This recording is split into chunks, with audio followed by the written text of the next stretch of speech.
સોમનાથ જિલ્લા ભાજપની સૂચના મુજબ તેમજ ઉનાના કાર્યશીલ ધારાસભ્ય કાળુભાઈ રાઠોડના માર્ગદર્શન હેઠળ ઉના તાલુકા ભાજપ સંગઠનની બેઠક યોજાઈ હતી।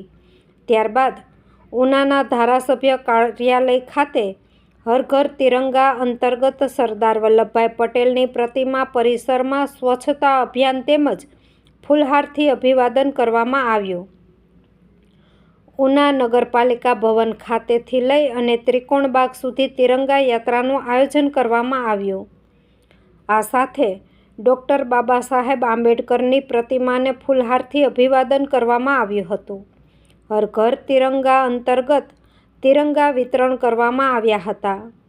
આ તકે નગરપાલિકાના સદસ્ય વિજયભાઈ રાઠોડ, જિલ્લા ભાજપ યુવા મોરચાના પ્રમુખ હિતેશભાઈ ઓઝા, હર ઘર તિરંગા યાત્રાના ઇન્ચાર્જ સામતભાઈ ચારણિયા, તાલુકા પંચાયત, જિલ્લા પંચાયતના સદસ્યો તેમજ સંગઠનના હોદ્દેદારો અને દરેક ગામના સરપંચશ્રીઓ ઉપસ્થિત રહ્યા હતા।